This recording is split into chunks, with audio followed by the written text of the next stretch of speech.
never say much but I love you guys. Can't type and listen and read all together. Hugs X. And hugs right back, you Orange Head. Thank you very, very much. It's a great way to start a great stream. And have we got some good stuff to go over today? I'll be with you in just a moment. As you can see, we're waiting on a simulation update. And I've got it all right here.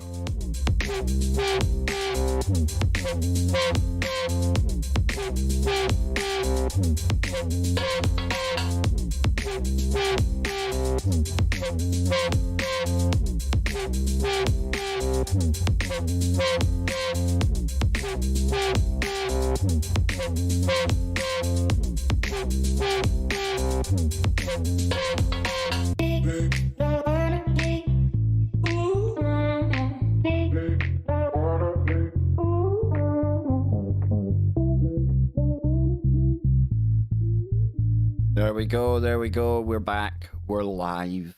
Good to see all of you out there today. Let me turn down the wacky tunes. Yes, we're going through a simulation update at the moment.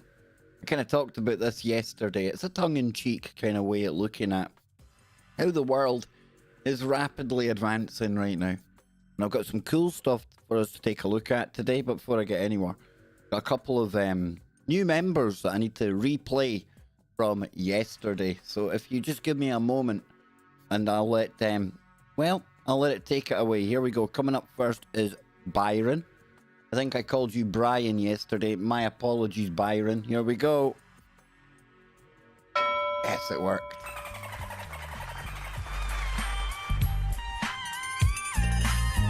It means you get all the emojis, man. All the emojis. Members only Sundays. And we have Jeff. Jeff as well. There we go.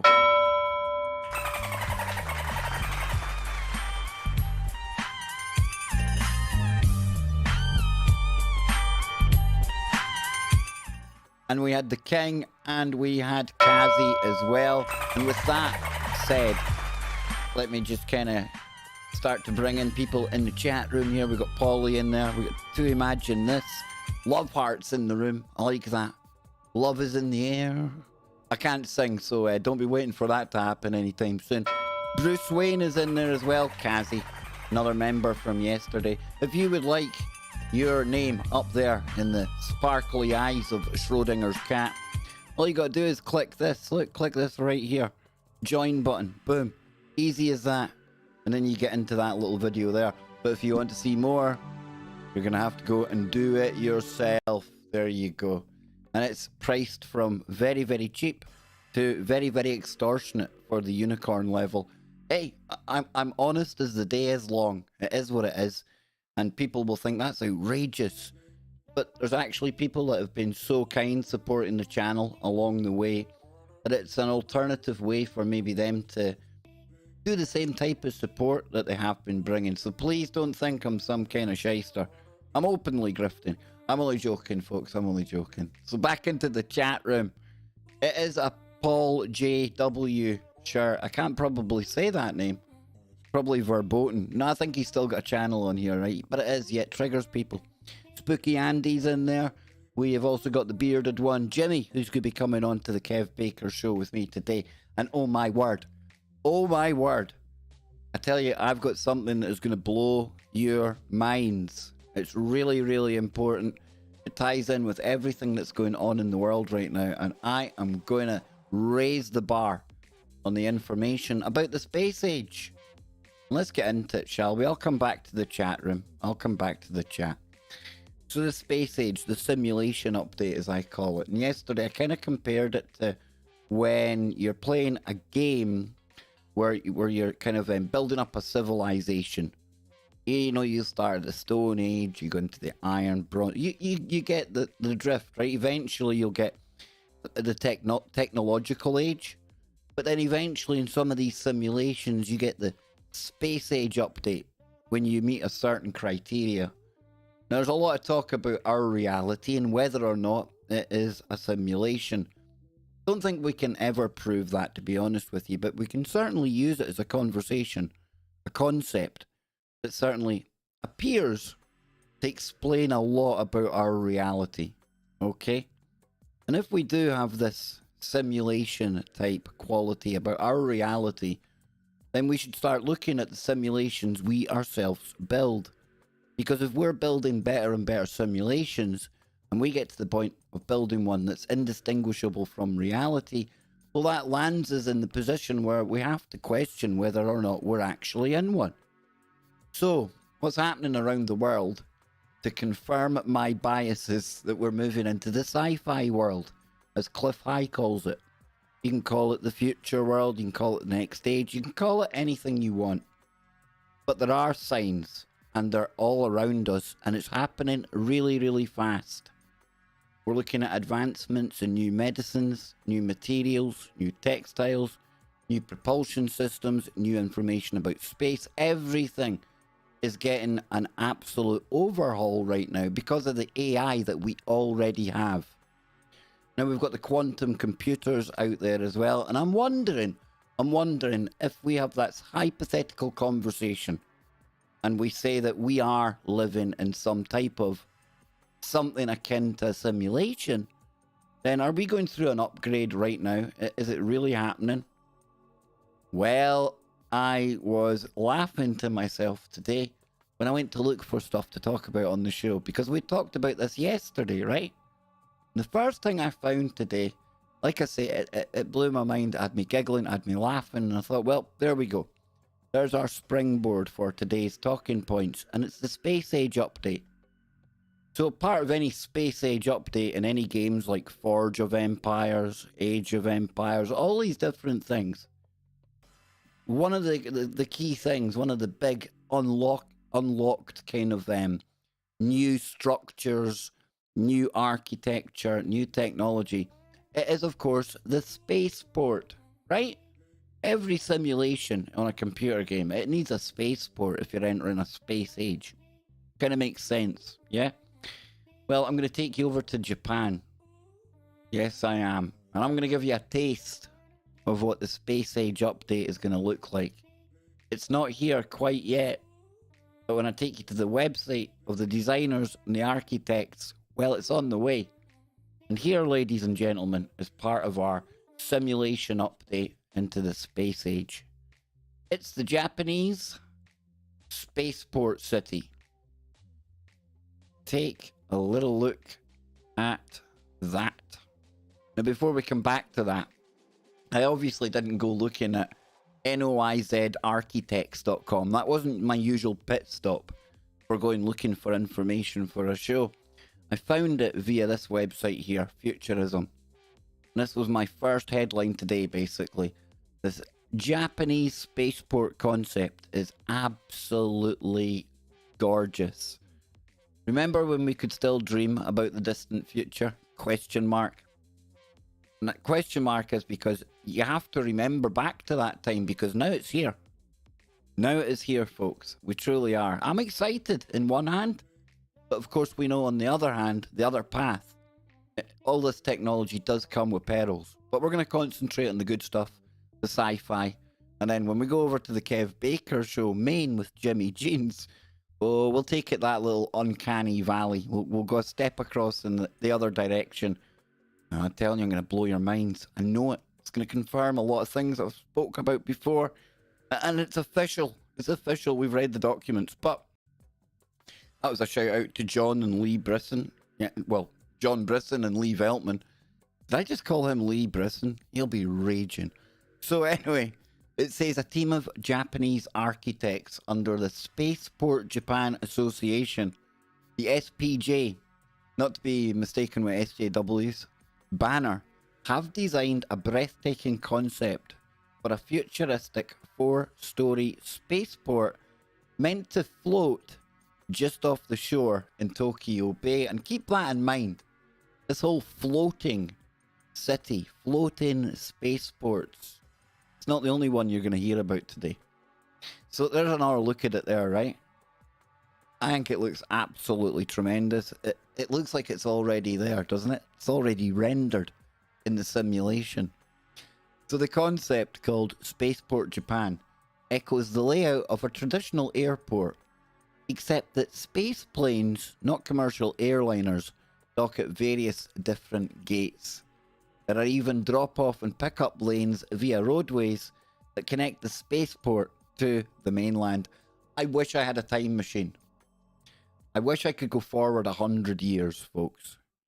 Just 100 years, maybe 50. 50 odd years, I reckon. If we go forward that far, we're going to be looking at something that's very akin to like something out of a sci-fi movie. Truly, truly believe that. I really do. And we're on the cusp of it. We're going through the transition. And that's why it's going to be a rocky time. There's going to be ups, there's going to be downs. Well, there's lots of downs, right? But we can't get too pessimistic here. We keep it, we keep it light. We keep it that frown upside down. We smile, we laugh, and we carry on and we keep calm. So it says a solar panel layers hovers over the structure. So you've got solar panels that hover over the spaceport. Cool, eh? Allowing for the placement of patios, open-air gardens, and even farmland in various scale, while providing covered public space for people and other means of personal mobility. A description by architecture firm Noah's Architects reads, if we come down here, in fact, you can come over here and get it, because I need to blow it up a little bit. It's dead tiny. So the Japan Association, Spaceport City is a new type of transportation hub, primarily for space travel, initiated and released by the Spaceport Japan Association, Dentsu, Canaria, and NOAA's. It connects traditional means of transportation with commercial space shuttle operations, but also encompasses all functions associated with discovering space and learning about it. From space fashion shows to international conferences, the majority of events, research, and business regarding space will be held within the premises. The design of Spaceport City is based on creating continuity while retaining identity of each element. Every function is enclosed with a separate spherical volume, and a large roof covered with kinetic solar panels is hovering over these buildings, covering the two levels of large plazas, one at the level of departures and one at the level of arrivals. The wavy landscape of the roof allows to create patios, open-air gardens, and even farmlands, while providing covered spaces for people and other means of personal mobility. Ground floor is dedicated for technical space, crate handling, back offices, and the basement for train station and other transportation spaces. So there's going to be an underground component to this as well, just to whet that imagination about what might be going on there, right? Dang, dude, this has got everything.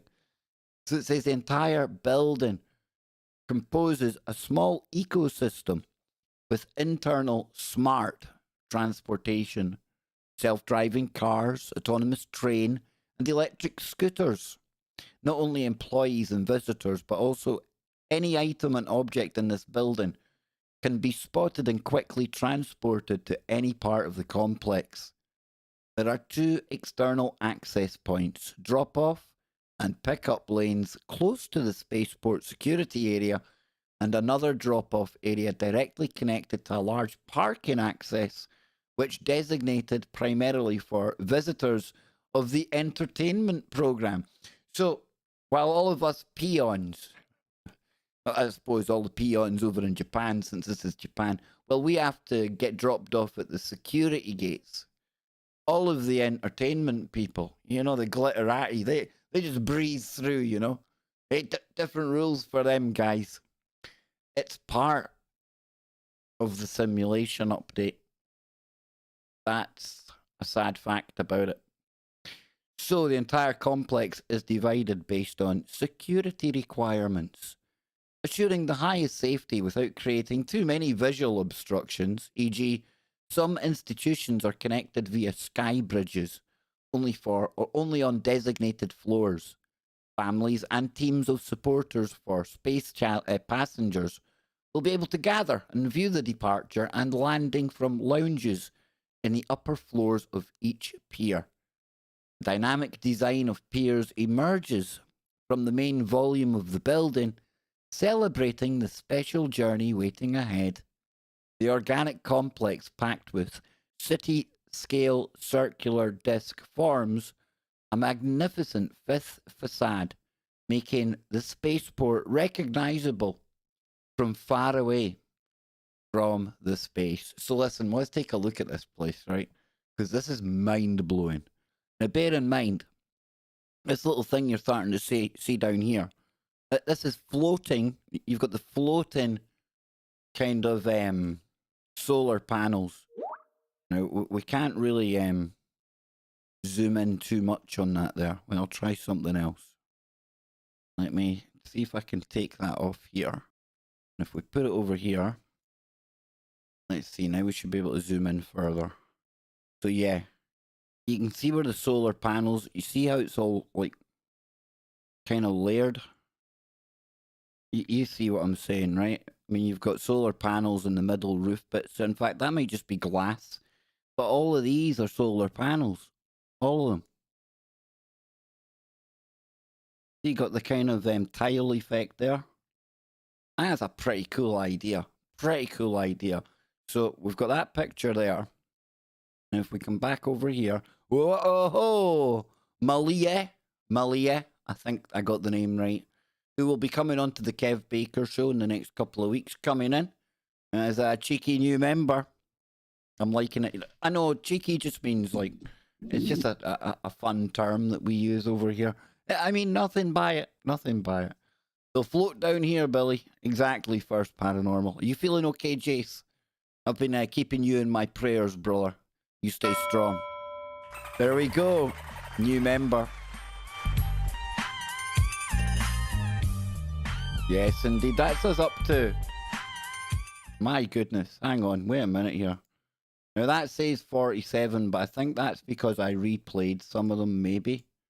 Maybe. I will check after we get done talking here, but dang, that is happening pretty quickly. Thank you all so much. So, let's take another look at what we've got going on down here. And I'll open this up in another picture and another screen again. There we go. Take a look at that. Take a look at that bad boy. And there's one of your, I'm taking it, this is one of the space planes, right? Yeah, War. I'm one of those people as well. I was always a cheeky monkey.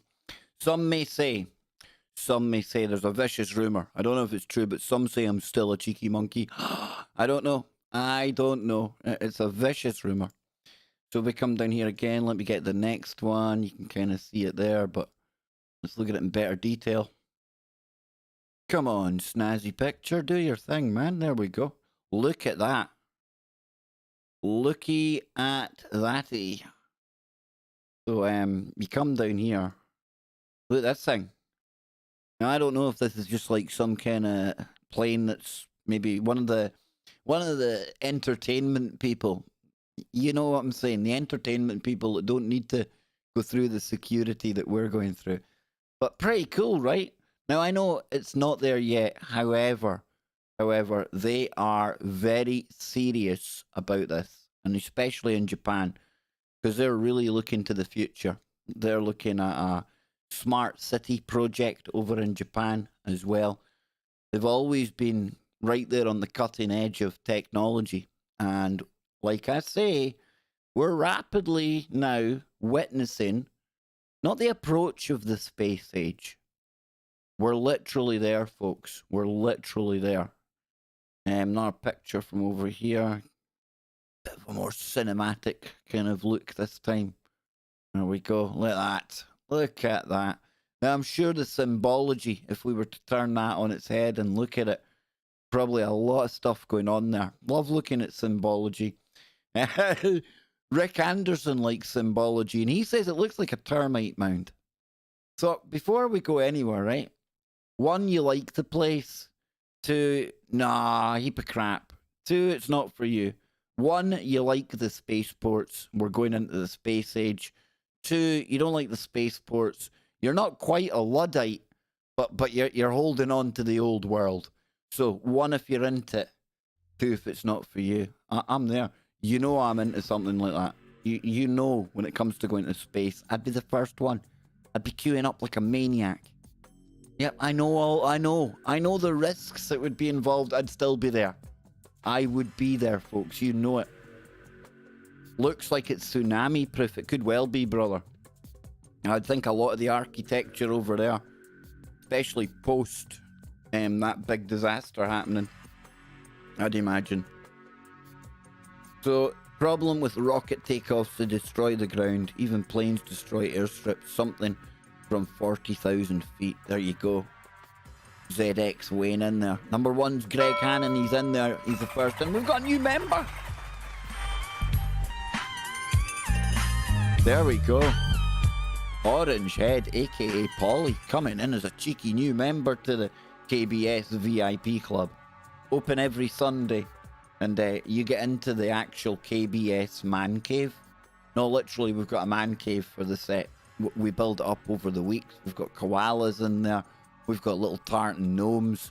We've got Schrodinger's cat. There's a lava lamp that Polly brought to a party, and he forgot to take it home with him, so I stole it. It's all happening over in the VIP lounge, you see. And that's Sundays. Sundays, right here on this channel, before I go over to the bigger KBS channel, the one that's sitting on the naughty step, and we do warrior mode with Bill Bean. I tell you get a lot of content here on the channel.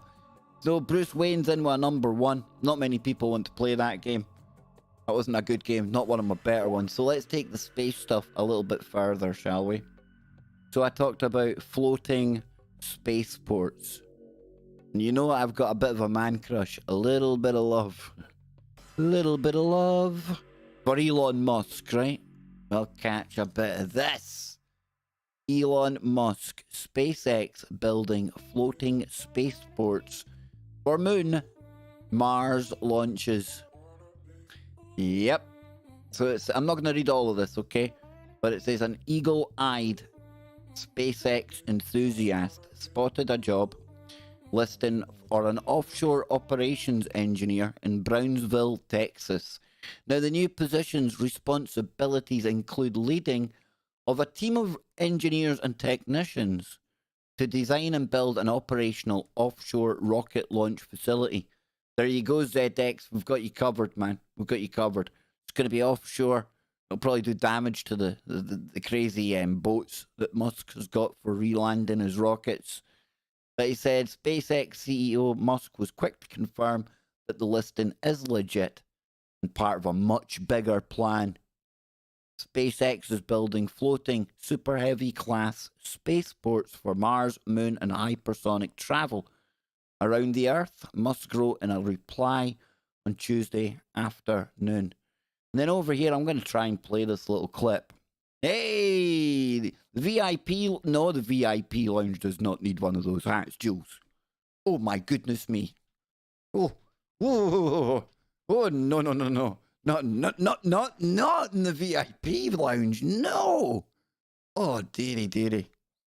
You can happily wear one to the lounge. That I can handle, but oh, no. So we're gonna watch a little clip of this here.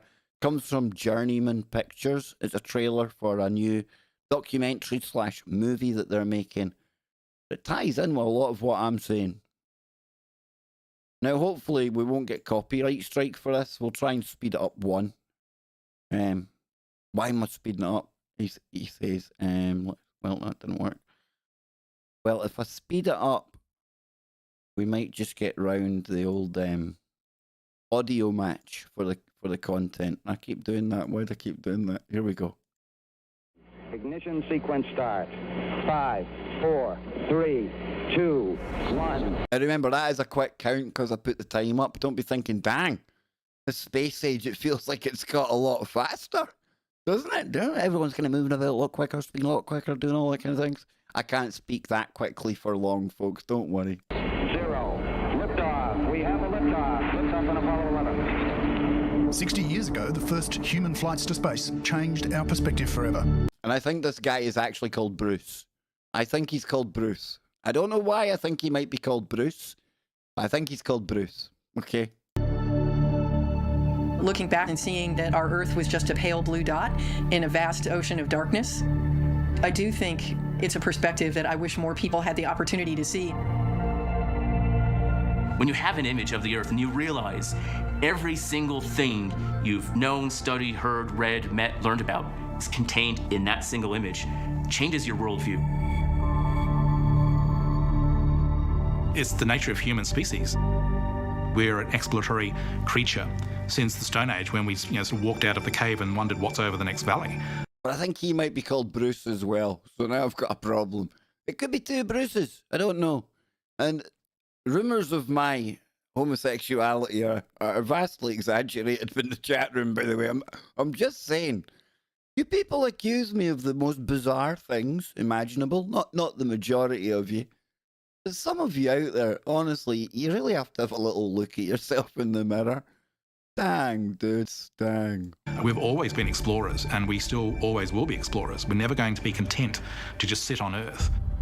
That's one small step for man, one giant leap for mankind. Or was Now, it? we're on the brink of another giant leap for mankind. Essentially, our future as a humanity is inextricably tied to the way that we can continue to utilise space. I think what we'll see now in the new path to return to the moon is, again, that new technology, new services, new engineering that we really can't predict when we set out to try and build it, but really will make our lives unrecognisable. A new breed of entrepreneurs is looking to the stars. Now, I need to find out who this cat is. If anyone in the chat room knows, let me know. We're looking to have a multi-billion-dollar valuation in the company. My vision of space is, I think, sooner or later... I can't quite see it. Something Space, funnily enough, is the name of his company. I know, wow. It must be a genius for me to work that out, isn't it? Yes, indeed. I've got the eyes of a raging... Oh, who knew, eh? Who knew? There'll be millions of people living off the planet. There'll be cities on the moon, cities on Mars, and it'll just become a major part of the ecosystem. Everything is going to be space. In the 21st century, science fiction is becoming science fact faster than ever before. We're now on the cusp of a new industrial revolution. And so said Bruce. Okay, I don't even want to finish it in case... We'll probably get struck for this, folks, all right? But, yeah, we are. You know what, the only thing that really annoys me kind of about all of this, and it's really a selfish thing, right? Because when I was growing up, I honestly thought that this kind of thing would have been happening when I was maybe, I don't know, early 20s. I thought we would have been well into this by now. I thought we would have been well established out there in space, even if it albeit just out to Mars. I mean, next rock along, But I honestly thought we would have been there by now. And I'm kind of gutted in a way. Because, there's part of me knows I'm probably not going to be here to see when it's really up and going and booming and banging. Unless it is a simulation and I decide to come back in another spacesuit. But that's another show altogether, right? You see what I mean? But people, Scotty Lopez as well, he loves his technology, he loves the whole sci-fi kind of thing. Nano Girl comes to mind as well. We're maybe not going to see the kind of technology that we dream about, but it's going to be coming our way. And it's all part of this space age that we're moving into, but with it comes perils. But I'm not here on YouTube to tell you about the perils. That comes later, in about 46 minutes from now, over on the main Kev Baker show, on somewhere where we can speak freely, without any worries about our toys being taken away. Imagine they took away our YouTube. We'd have nowhere to come and for people to abuse me and laugh at me every day. And we couldn't be having that. We just couldn't be having that. So before I take you from the future, which is the now, and to the past with a story about something ancient, I'm going to shove on the tunes. I'm going to say hello to Anne. She's just in from work for the day. So you kick back, you relax, and ponder your journey to Mars. And maybe, just maybe, beyond. I'll be right back. Don't go anywhere. And please, if you've got any more accusations to throw my way in the chat room, please address them to ZX. He takes care of them real quickly.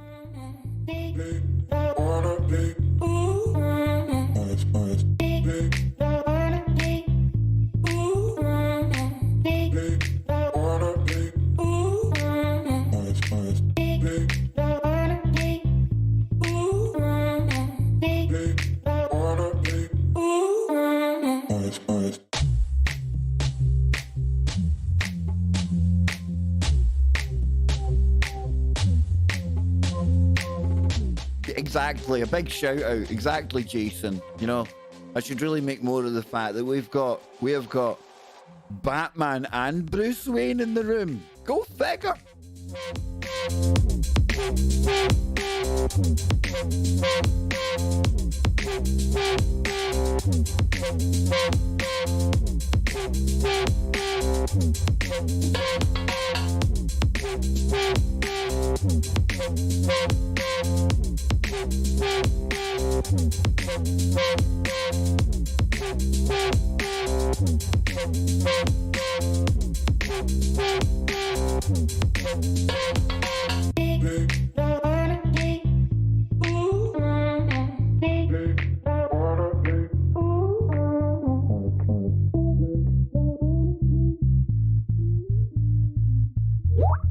Yeah, do me a favour, folks. Do me a favour. Go and sub to that guy First Paranormal. Go and sub to his channel, will you? I'm telling you, man. Come on. We need to get him up there. We need to get 79 bodies from here, minus the people that are already subbed, over to Jason's channel and get subbed to it. So before we go to something ancient. There we go. The Jace. Yes. There we have it. There is the Jason. We've got new stuff up there. Return to Fort Austin. 40 views. I'm disgusted at you people out there for not going and showing this man some clickage. I'm only joking, folks. But please do me a favour. Jason's brand new. He's one of the good guys on YouTube. He's in it for all the right reasons. He's as passionate, if not more passionate, about this type of woo than I am. And you cannot find, or you will be struggling to find, somebody better that goes out, boots on the ground, investigates the paranormal. So head on over, get subscribed now. Well, not right now. Not right now. We've got more to come. So we've had something future, which is the now, and we're going to go to something old. This is getting like some kind of crazy wedding or something, isn't it? Something old, something new, something borrowed, something blue. See, I remember that. I remember, never been married in my life, but what am I talking about? Something old. That's right. So imagine, Polly. I want you to really walk in this man's shoes, if you may. Literally.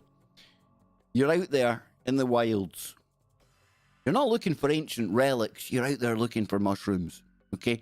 You're a very, very, a very keen chef, shall we say, that likes to source all of his own mushrooms in the forest. And when you're out there sourcing your mushrooms and you're just bimbling around, imagine your surprise when you kick the earth and you stumble upon a 3,300-year-old Bronze Age sword.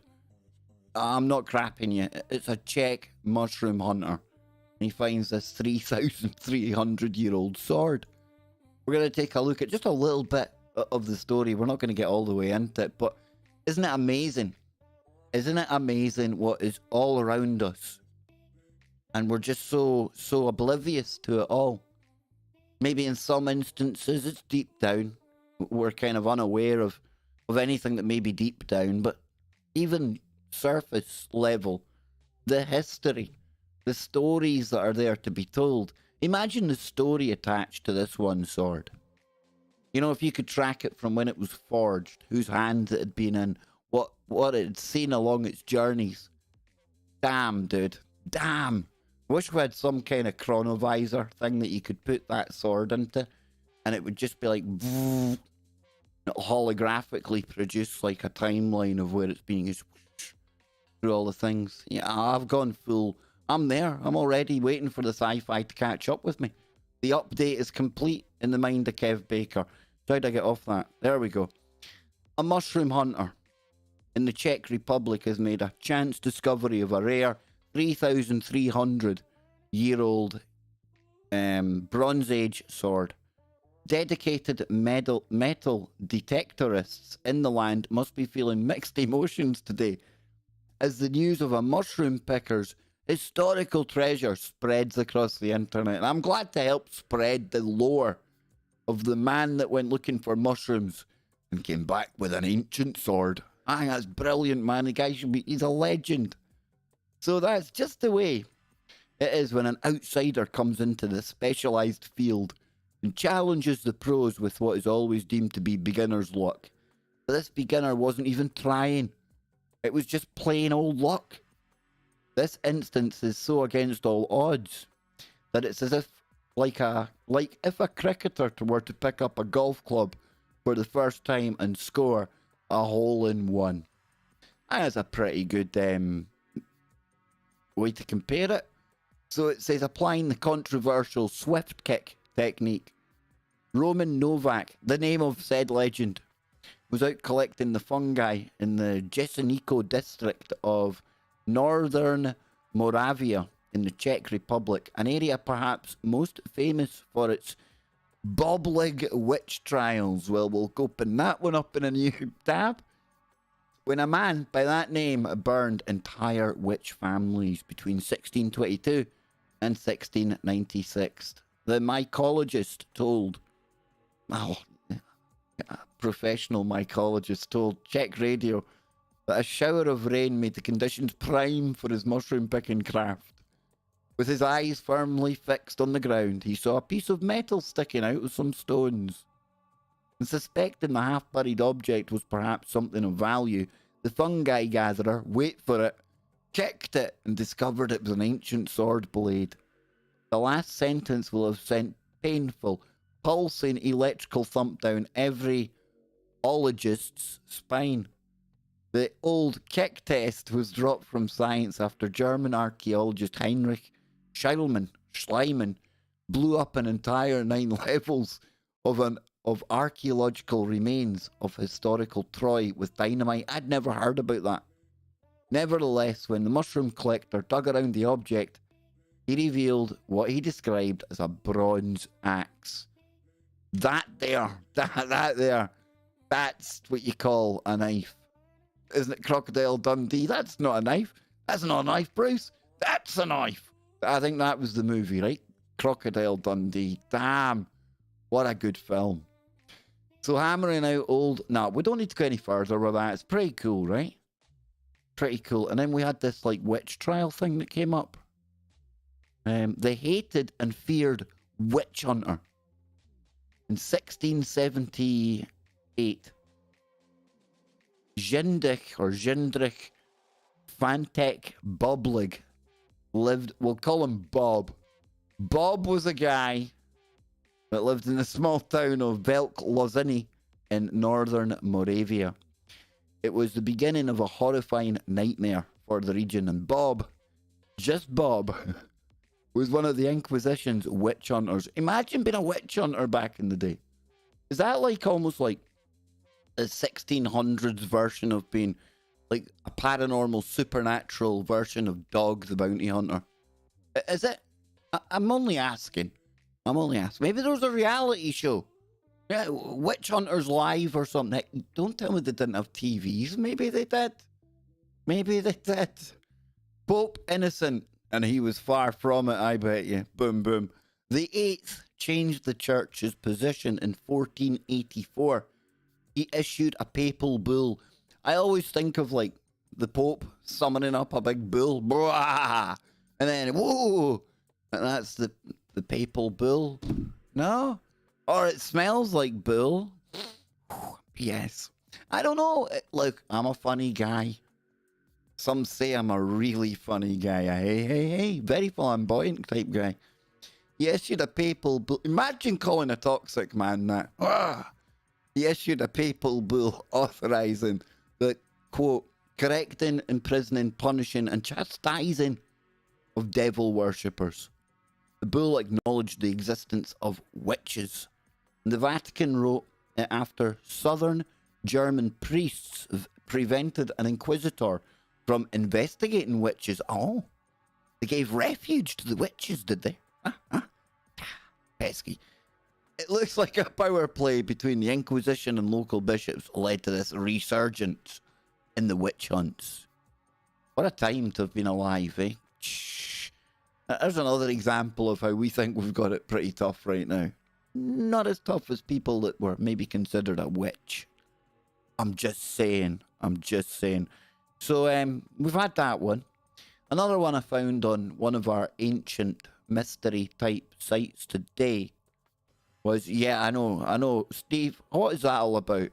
That nothing ever comes, nothing good this way comes when you're around an individual that smells people. I don't even have any first-hand experience that I can use for anecdotal, like, evidence here. But something just tells me that if you're around an individual that tends to smell people, there's something creepy going on there, right? It could be as creepy as old Bob there, Bob from the Czech Republic. Yeah, I'm just saying. Okay, so talking of weird wizards and warlocks and witches and stuff like that, the Druids have been called in to cure a curse today in the real world over in Ireland. Check this one out. Druids called in to reverse the ancient Irish curse. Yes, an Irish farmer who had been plagued by bad luck has blamed a curse caused by a damaged standing stone. Oh boy.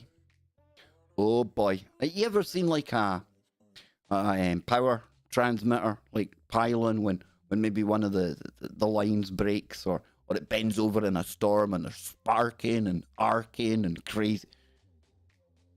On an energetic level, that's what a broken standing stone does. And it opens a rift up between this world and the next simulation.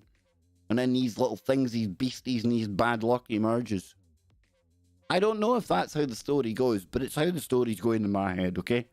So when Donald Bohan, oh, what a great Irish name, began the experience of experience a spate of bad luck at his farm near Skibbereen, County Cork, Ireland. What a name, that's awesome.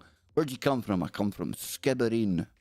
Yes, County Cork, Ireland. And he thought long and hard about what might be responsible. Now, Jules in the chat room.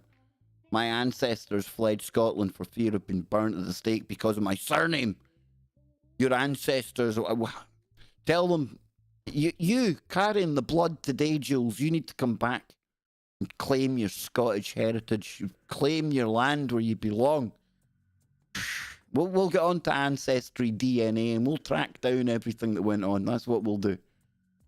Don't get involved with them, folks. So anyway, right? It says he eventually linked the mishaps, which ranged from flooding on the land to his cattle falling ill, to a Paleolithic standing stone that one of his bulls had inadvertently kicked over a few years earlier.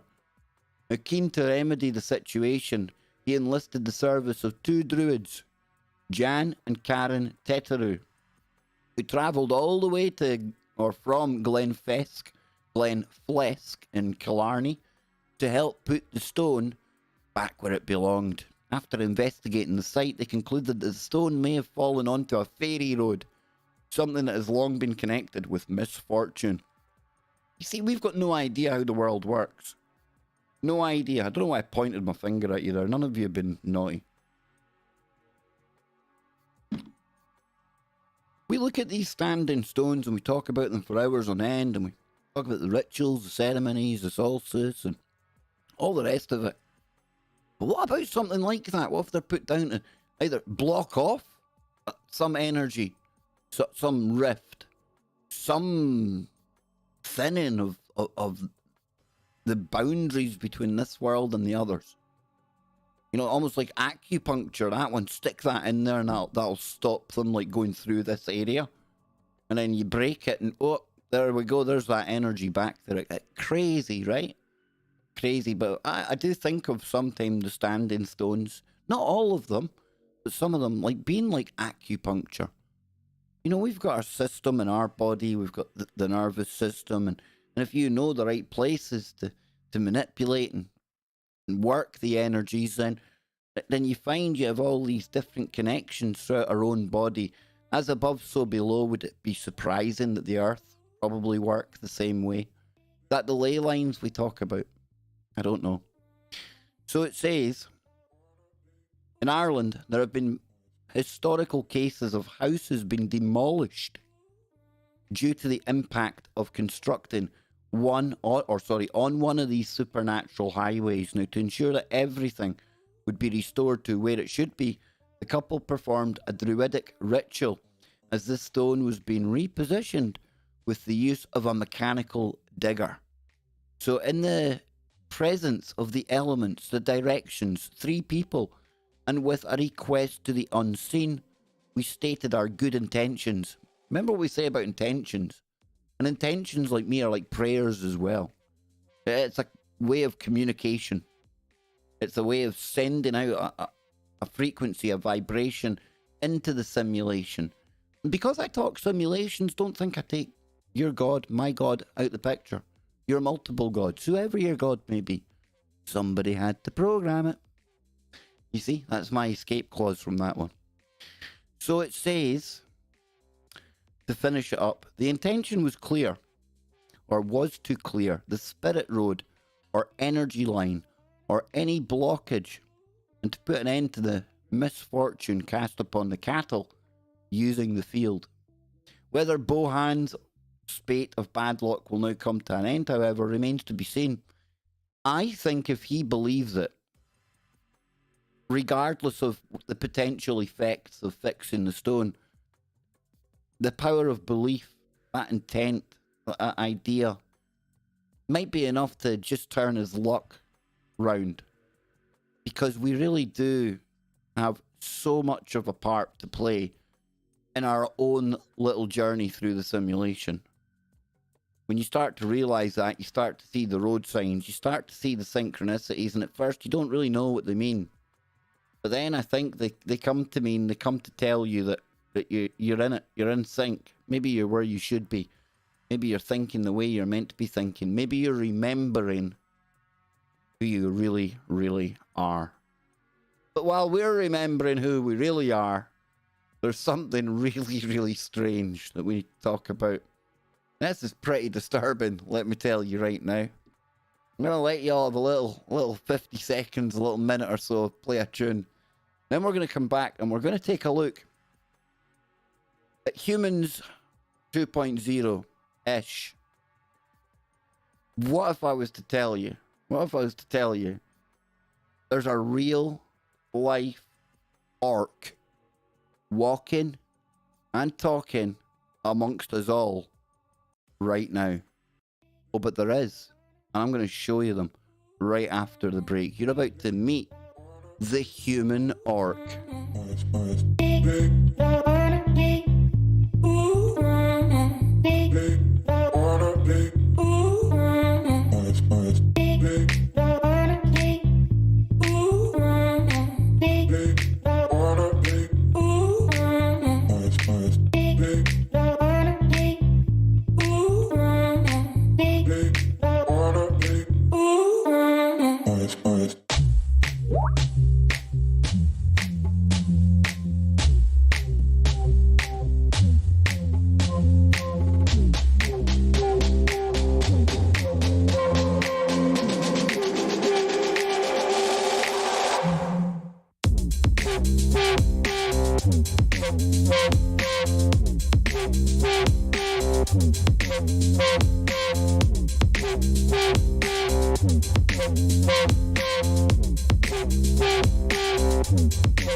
Are you ready? Are you ready to meet the orc? Are you sure? Close your eyes if you don't want to see a human orc. Are you ready? Boom. Yep. I wasn't joking you. I wasn't joking you. I'm not here to judge, not here to be nasty. I'm just here to show you what I came across. Man modifies himself to become a real life orc. He's decided to go full orc. Excuse me, it's man. Oh, you're out the window. Excuse me, it's orc. Okay? So a 41-year-old who goes by the name, surprisingly enough, orc, has turned himself into a character out of a video game.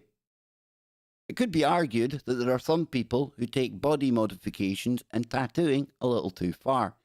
Each to their own, I say. Each to their own. As is evidenced by Orc, an enthusiast from the Brazilian town of Iguatemi, or Iguatemi probably, Iguatemi, who has also had so much work done to his body that it doesn't even look like a human anymore. I notice I said look like a human. He obviously still is. He had his first tattoo when he was just 15 years old, and has since undergone a variety of procedures to make himself look like his namesake, a fictional orc-like creature. In addition to covering 80% of his body in ink, Orc has had both of his eyeballs tattooed black, his tongue split into a fork, and has even had 2 large tusks fitted over his bottom teeth.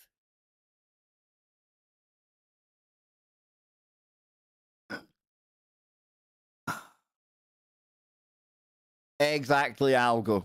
It's got to be a simulation, right? So, yeah, like I say, it's cost him, like, Orc has spent over $500 getting the tusks fitted. And, of course, the orcs come from the game Warcraft. So, yep. Listen, like I say, it ain't for me. It ain't something I'd do myself. As long as he ain't harming me, and he ain't offering to, like, give me the kiss of life if I keel over or anything like that, it could be a problem with him. I'm just saying. His girlfriend appears to have the black-eyed thing going on as well. A unicorn with, yeah. Yeah, each to their own. Don't be judgy. Damn, dude, would you not absolutely just utterly if you came across that in a broad daylight alley? Absolutely brown your pants. Whew. Salve, salve, galera de Canaã, Coronópolis, Orc Infernal. Estou aqui para dizer que a gente está se despedindo da cidade, né? Foram 6 anos entre idas e vindas aí. E a gente está buscando uma maior visibilidade agora, perto de algum grande centro e tal. E estamos correndo atrás. Beleza? Últimos dias, vamos ficar mais 20 dias em Canaã, vamos passar em Coronópolis. Então, aproveitem as promoções. I would be chasing that to where I thought it once came from. And I'm sorry, Mr. Brazilian dude, but I would mistake you for something that crawled out of the abyss. Listen, I said I would mistake him. Not judging the guy. No harm in anyone. It's his body after all, right? Right? So it's not like that. But you can't get away from the fact it's different. And that's why I thought I'd bring it here today for all of you to have a look at too. So I hope you have enjoyed today's little get together. I really hope you can join me over on the other show now with Jimmy Jeans, because we're going to be getting into something that you really need to know about. And I suppose it's the other side of the super cool, exciting, fancy toys and things that come with the space age. We're going to take a look at the other path, the other things that come along with it. So to do that, join me on tfrlive.com. We'll come into the chat room, see what people are saying, give you a shout out before we head on out of here. We've got First Pat and Normal in there. Jill says, I hope he doesn't have a waterbed. Absolutely. Absolutely. So, Tessa says it's BS.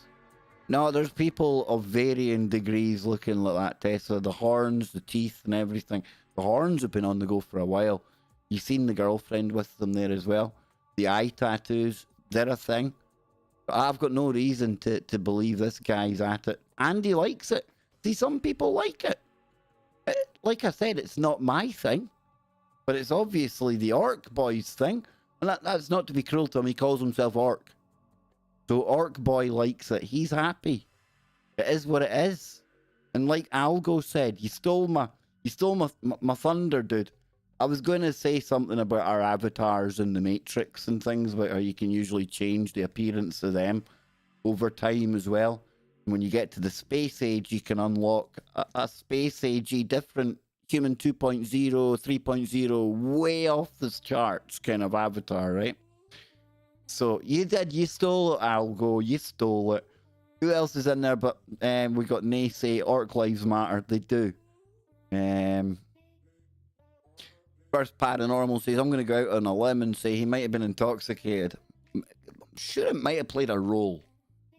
I wouldn't say directly responsible, but it might have had an influence. Maybe he was out looking for swords in the wood and he found mushrooms. You never know. That story works both ways, you see. Creepy says Malaya. Let's see. Any news on the Blue Avian KFC? Not yet. Not yet. I believe I've got a super secret whistleblower I can't tell you about, but you have to trust me because I know better than everyone else. Like all of these people with whistleblowers, and what my whistleblower tells me has to be fact, right? Only I don't have a whistleblower. Whistleblowers don't come to people on YouTube, folks. That's the sad reality of the world. People tell you they have one, that should be the first red flag, okay? Damn horrible cold cup of coffee. Yep. So, let's see what we've got in here.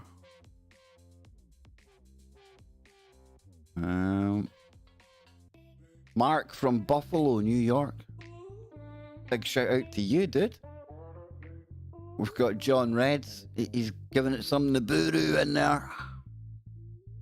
Surely not this week. No Nibiru this week. Although, 2020, would you be surprised? Kev Baker, I'm finally getting notified again. Yes, that's awesome. Click that bell, folks. We're obviously not on the naughty step this week. We're well placed this week. We're almost up to 100 on the live stream. We're going to get 100 on here very soon. We'll have that regular 100. And I'll be a happy boy. Happy bunny. Happy. Everyone's happy, right?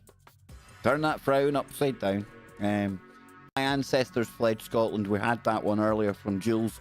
Listen, if you're over there, Naysay, War, Steve, Algo, Malaya, Naysay, Zoe. Great to see you. Zoe was saying midwives, herbal med women were called witches. Yep, they were. But that's one of the things that totally shocks me. And then when you find out, like, some of the tests that they had, they, like, put them in water, and if they drowned, well, they weren't a witch. But if they float, they are a witch. That's a bit of a rigged game. You know? I see a bit of a pitfall with that test you have going on there. But listen, folks, thank you so much for being here today. I promise I am not going to go through any transformation into the embodiment of a computer game orc. Not anytime soon, anyway. Okay?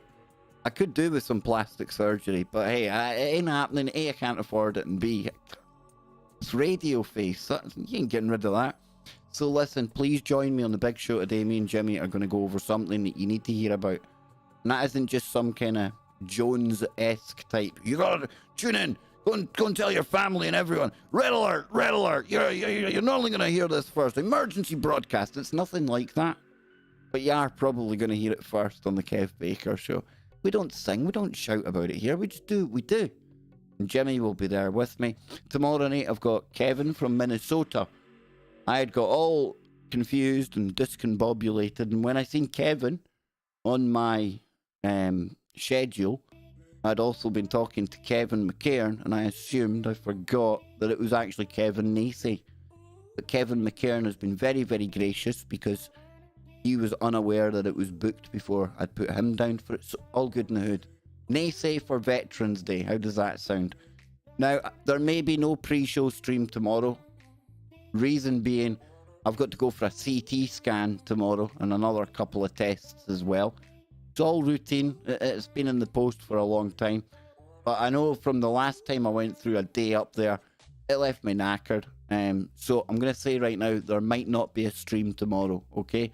I hope that's okay with you all and I don't lose you all because of that one day off.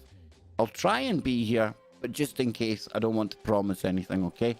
So until 15 minutes from now, hold on tight, folks. Oh, we've got another, I think we might have a super chat coming in, do we?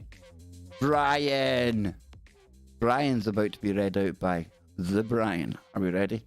Are we ready? Malaya. Both of you. The Kevins, there's 3 of us now, isn't there? There's me, there's Kevin, Macy. There's Kevin McCairn. Much love, chat.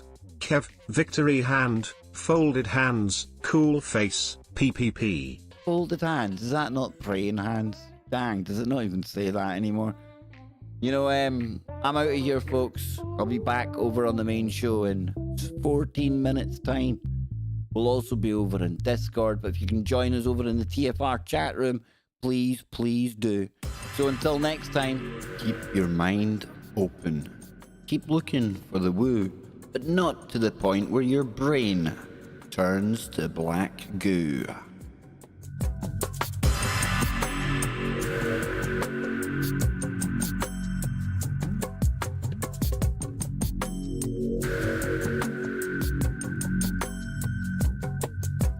Exactly, Malaya. Dave had a great show too. Big shout out to Dave out there. Or in here. I'm so MK Ultra'd.